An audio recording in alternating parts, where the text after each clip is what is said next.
Good morning, everybody. I'm Dr. Heather Moore, owner of Total Performance Physical Therapy.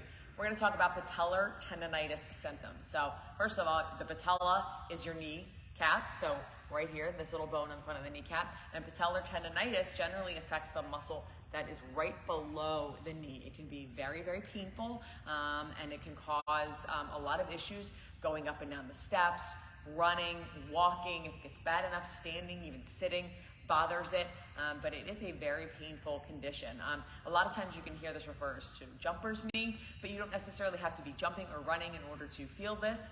You could be very sedentary in your life and still develop this tendonitis, but it is something that you do want to get treated because it can affect the hip, the knee, the back if you leave it untreated. So patellar tendonitis is just an inflammation of the patellar tendon. So the patellar tendon is right below the kneecap. And it is a muscle. It's really all these muscles that just come down in here and attach onto that patellar tendon. And what happens is when there is what we call a muscle imbalance, that's when you're usually going to start to get patellar tendonitis.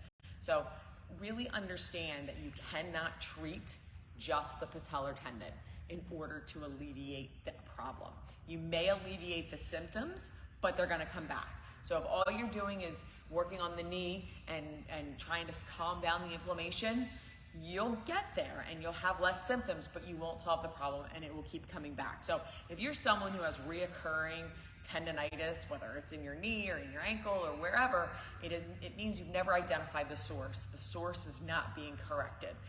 So you really want to take a look at that. So patellar tendonitis generally means there is a weakness and imbalance somewhere. That could be coming from your hips.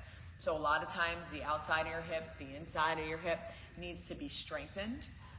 It can also be coming from muscle knots in your IT band, in your hamstring.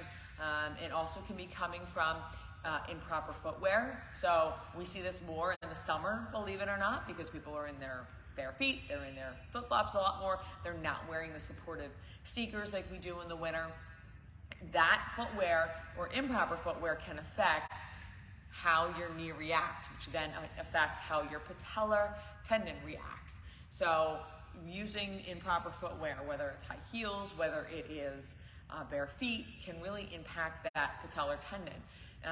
Also, any sort of weakness at the ankle, any sort of muscle knots in the calf can also be contributing to this patellar tendonitis. So this is a very difficult thing to treat because you do want to attack everything.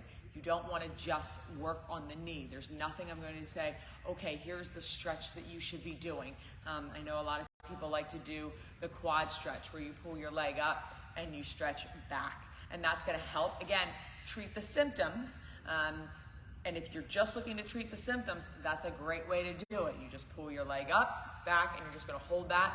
You're going to do about 30 seconds. If you can't do it when you grab your hand, you can actually just turn around and put your foot up on the table and then kind of hop backwards and go into it. You can ice it. That will help eliminate that inflammation that is happening at the patella. But those are the two things I would recommend just to treat the symptoms. But you really want to make sure that you are addressing the cause, because once you treat the symptoms, even if it goes away, it's going to come back much worse and probably involve something else. So you do want to look at your feet. Do you need special footwear? Should you be wearing your shoes all the time? You want to check out your calves, your ankles to see if there's knots there or any sort of weakness, your hamstrings, your IT band, the front of your leg, your quad. You're going to look at your hip. Is your glute med or any of your glutes weak? That translates into dysfunction at the knee. So those are a couple of things that you want to make sure that you are identifying in order to treat the actual cause of that patellar tendonitis and not just the symptoms. If you or someone you know is suffering with knee pain and wants a free consultation with a doctor of physical therapy, all you have to do is call our office at 215-997-9898 and we'd be happy to get you in. Thanks and have a good day.